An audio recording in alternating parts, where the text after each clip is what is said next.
8 ordinary-looking facts, each with a surprising turn. From Hollywood and sports to music, film, and publishing, these stories show how small details can leave a lasting mark. A Hollywood star helped make a baby name feel new again. The name was Ava, and it started echoing far beyond the screen. The actress was Ava Gardner, whose name was easy to remember. As her fame spread, people heard Ava in magazines, cinemas, and conversation. That matters because a name can travel through popular culture. Once Ava Gardner became widely familiar, Ava stopped sounding rare and started sounding current. The result was a quiet shift in taste. More parents began choosing Ava, drawn to a name that felt simple, polished, and modern. So a star's name became more than a credit line. It lived on in the way people said Ava at a kitchen table, on a birth form, or in a nursery. Kelly Curtis went from heptathlon to skeleton. That is a rare jump from summer track to an ice track.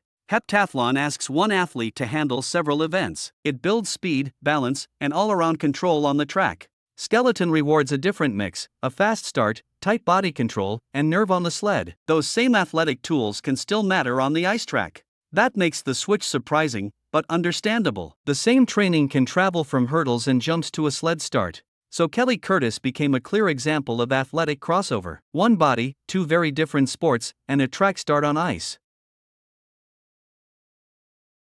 A film about a heist won the Church of Sweden's Film Prize. That is the strange part of Beyond Dreams. Beyond Dreams centers on an ex-convict. He is caught between a heist and housekeeping. That setup puts crime and daily responsibility side by side. The heist is not alone. The broom and sink matter too. The Church of Sweden's Film Prize recognized that balance. The award points to a story shaped by responsibility, change, and human dignity. So the crime premise becomes a human question. Behind the heist, a person still has to face the laundry basket. The last lyrics of Coffee Hauser Say At were written on a cigarette packet. Not a notebook, not a desk, just a small scrap in hand. Coffee Hauser Say At already had a place in the song world. The lyricist still needed a surface for the ending, and the packet was there. So the lyricist used whatever was at hand. The final words were shaped on the packet, line by line, in a cramped space. That tiny surface carried the song's ending into a finished form. A disposable packet became a working page for the last lines. What survives now is the image of a song saved on a scrap. The packet sits beside the idea of lyrics, pencil, and a hurried hand. A Russian voice actress led the top 2 highest-grossing Russian films of all time, and she was also an accomplished ice skater. That combination is unusual because voice acting and skating usually live in different worlds. One happens in a recording booth, the other on the ice. Here, the same performer reached the top through a lead role in 2 blockbuster films. Her voice performance helped carry both films to that record level. Then the ice skater side of her public life added a second kind of attention. The same name could belong to a film credit and a rink performance. So one performer connected blockbuster cinema with a physical skill the audience could actually watch. A voice from record films and a blade carving the ice in the same public story. Bella Ramsey became the youngest person ever nominated twice for a Primetime Emmy Lead Actress Award. That is a rare age record. Ramsey, an English actor, first broke through on television in Game of Thrones. Later, The Last of Us put them back in the spotlight. The key detail is simple. The Emmy nominations came for lead actress work. That category is crowded, so repeat recognition at that age stands out fast. For The Last of Us, Ramsey also drew BAFTA, Critics' Choice, Golden Globe, and SAG nominations. One breakout role opened many doors at once. By 2024, Ramsey had already appeared on Time 100 Next in Forbes 30 Under 30 Europe. The story ends with a young face beside an Emmy nomination card.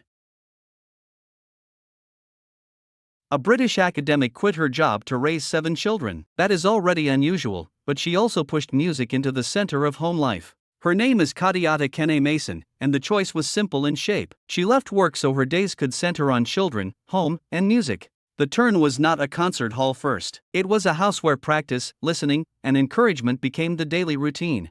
That shift gave the children time and support to keep playing. The home itself became the place where music could grow. In the end, one parent's decision shaped an unusually musical family. The clearest image is not a stage, but a room with instruments, chairs, and time. Comic Beam once published manga that joked about its own low sales. That is a strange line for a magazine to print. Comic Beam is a manga magazine, part of the publishing world that lives on readers, shelves, and monthly issues. Most magazines avoid talking about weak sales. Here, the joke is self-referential humor, meaning the manga points back at the magazine itself. The weakness becomes part of the punchline. Instead of hiding the problem, the magazine turns low sales into something readers can notice and remember. The joke gives the brand a sharper voice. So the final punchline sits on the page, beside the manga and the sales talk. Comic Bean makes the magazine itself part of the joke. Which fact surprised you most? If you want more short documentaries like this, subscribe and leave a comment with the one you'd watch again.